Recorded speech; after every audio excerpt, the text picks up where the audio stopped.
What made you get involved with the Youth Caucus and NAWO? Obviously an interest in feminism was one of the main reasons, and the trip to do something important with that and to go to New York and actually speak on feminism, which is something I'm passionate about, was one of the key reasons, I'd say.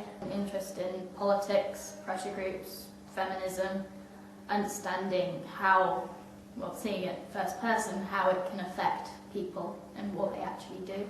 Well, I've always had a passion for helping people and for basic human rights and making sure they're implemented, really, so doing anything to help. And then I found out about NAWO and the Youth Caucus, and I saw what their values, and decided I wanted to be a part of that.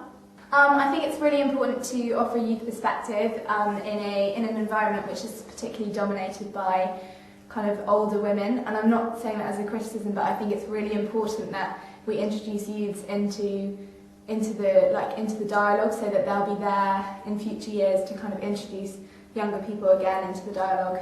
I think youth involvement is really important, as we are the people who will be dealing with it in the future, so it will affect us in the long run, and so it's important that we are knowledgeable on the different tasks and problems facing us as we grow older. The elder people have a lot more knowledge than us, however we are the future generation, so it's really important that the youth get involved so that we can carry on with feminism and gender equality. And what was your most pivotal moment in New York? Well, there were quite a few, I think. A lot of people will say that talk about the empowerment of men and feminism, which was really, really inspirational and made everyone really emotional and showed that feminism is for everyone. But also I went to a talk about disabled women and how they're affected by inequality, and I found out loads of really interesting statistics. I work with disabled people quite a lot, and it just made me see how these really vulnerable people are actually the most at risk, and that changed the way I look at feminism as more of a helping to overcome the vulnerabilities that women have.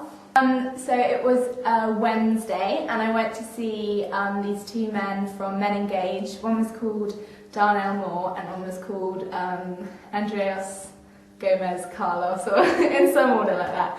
And they were absolutely incredible. They talked about how it was just as important to engage men in gender equality as it is to engage women. As I think most people will say, it was probably the Darnell talk and the Carlos's talk. They were hugely inspirational, and of course everyone who went, there was about 4 of us who went to, cry and break down, and really just made us see feminism in a different light and from a male's perspective. Seeing the amount of people and how far everyone had travelled to come to this one event, because they were so passionate and there were so many different people with different things happening to them, which you would never hear about normally in the media. My most pivotal moment was when I got to hear people's personal experiences and how much that had really affected their lives. I just found that what happens where we live is nothing in comparison, and I feel like it's just something that really needs to be changed. And what do you hope to do in the future? And so how has this inspired you? Currently, I'm in contact with many of the people that I met in New York, and I'm still keeping regular updates with them, ask them how their local club or local group is getting on, and it's really interesting. It was a really good experience, getting to meet lots of people who had different views on feminism and how we can carry on and use it, and also why it's important. So I'd say in the future, definitely in terms of going to summits and campaigning for gender equality would be an important thing. This trip and experience has inspired me to try and change people's personal opinions. Before, I'd read articles and see what was going on, but wouldn't do anything about it. And now I'll talk to my friends and family and people I know about issues and what should be done to change it. Before I went to New York, I didn't really understand the gravity of what was going on, and I didn't really understand actually the depth of the inequality in the world. So since coming back, I have well, like a lot of things I found out, like I'd see girls just sort of slapping guys or just being like, stop doing this, and so I've sort of been a bit more like, oh, don't do that. And people will say things and I'll be like, feminism, please.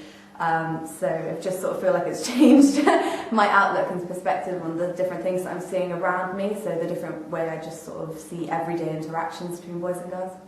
It's encouraged me to spread the message of feminism more, so it's taught me the extremes and how we need to stop the extremes of what's happening to women.